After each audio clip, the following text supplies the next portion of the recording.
Lifeline ਕਹੀ ਜਾਣ ਵਾਲੀ ਭਾਰਤੀ ਰੇਲਵੇ 'ਚ ਕਰੋੜਾਂ ਲੋਕ ਰੋਜ਼ਾਨਾ ਸਫ਼ਰ ਕਰਦੇ ਨੇ।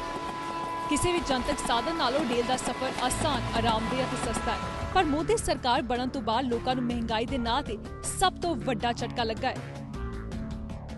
14.2% ਦੇ ਯਾਤਰੀ ਕਿਰਾਏ 'ਚ ਵਾਧੇ ਦਾ ਝਟਕਾ ਅਜਿਹਾ ਲੱਗਾ ਕਿ ਲੋਕਾਂ ਦੇ ਮੂੰਹੋਂ ਚੰਗੇ ਦਿਨ ਦਾ ਵਾਅਦਾ ਕਰਨ ਵਾਲੀ ਸਰਕਾਰ ਨੂੰ ਲੈ ਕੇ ਕਈ ਸਵਾਲ ਖੜੇ ਹੋ ਰਹੇ ਨੇ।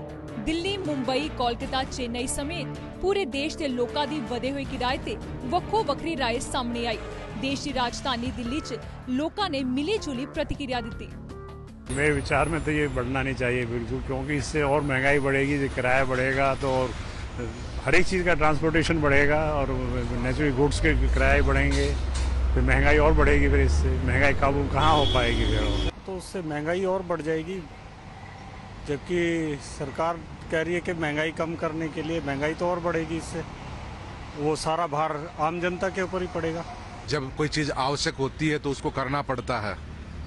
बहुत सालों से किरायों में बहुत कम बढ़ोतरी हुई थी, जिसकी वजह से जितनी सुविधाएं भारत में, जितना बड़ा रेल का तंत्र विश्व में है, उसको आगे बढ़ाने के लिए सरकार ने यह आवश्यक समझा होगा, जब ये ऐसा किया होगा।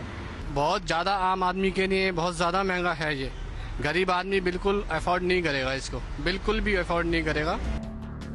माया नगरी मुंबई की गल करिए तो लोगों का मनना है कि रेल किराए च काफी समय तो वाधा नहीं होया सी, इसलिए इसका ज्यादा फर्क नहीं पैना चाहिए। लोगों मुताबिक सरकार नूं जो चंगा लग्या होना है वो कीता। किराया वाधा भी रेलवे च चंगिया सहूलतां लई है। मेरे हिसाब से अगर रेट बढ़ाने से रेलवे का और देश का भला हो रहा है तो हमें ज़्यादा दिक्कत नहीं है। थोड़ा बहुत शेयर करते गवर्नमेंट को और रेलवे को हेल्प करने के लिए।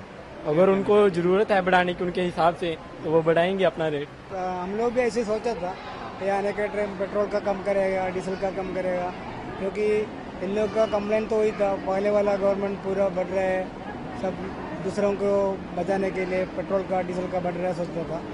हम सोचा ये नया गवर्नमेंट तो कम करेगा, लेकिन ये भी ऐसे ही बढ़ रहा है, कहीं के लिए हम मालूम नहीं। टिकट तो बढ़ना नहीं चाहिए, क्योंकि जिस हिसाब से महंगाई चालू है उसमें भी ये भी बढ़ोतरी चालू है, तो कुछ तो कम होना चाहिए। एटलीस्ट नहीं कम हो तो एटलीस्ट इतना ही रहना चाहिए, बढ़ना नहीं चाहिए। बढ़ना नहीं चाहिए, गरीब लोग क्या करेगा ऐसा बढ़ा है तो बोलो। चेन्नई के वसनीका ने वधे किराए ते चिंता जाहिर की थी। रोजाना के खर्चे च वाधे तो लोग चिंतित ने। Now the rates have been increased. I feel it will be affecting our day-to-day budget. So I feel this increase right now is going to put a burden to the passengers. Just I heard that railway is going to increasing the personal passenger charges to 14%, 14 point something else, but it's a huge one. Kolkata के लोग सरकारी खर्चिया ते लोकां दी भलाई नूं लैके परेशान नजर आए। रेल दा किराया वधन ते लोकां ने आपो अपनी राय दित्ती।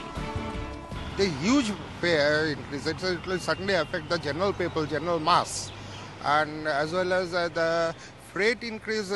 Nowadays the price hike is very high, and it is going on day by day.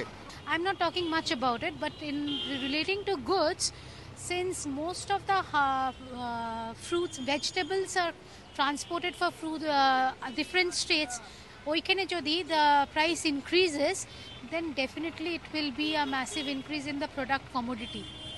If the fares increase and if we get such service, I believe there is no problem with that. And India is currently running a huge budget deficit. If there is no increase in fares, I believe that we won't be able to make up the deficit. 25 जून तो वधे हुए किराए लागू होणगे। एक गल होर उन्हां लोकां नूं परेशान करी जा रही है कि वो लोग जिन्हां ने 25 जून तो पहला टिकटा करवा रखिया ने तां वधिया होया मुल उन्हां नूं रेल गड्डी विच TTE नूं देना पवेगा। कुल मिला के वधे किराए ते वधेरे लोग परेशान नजर आए।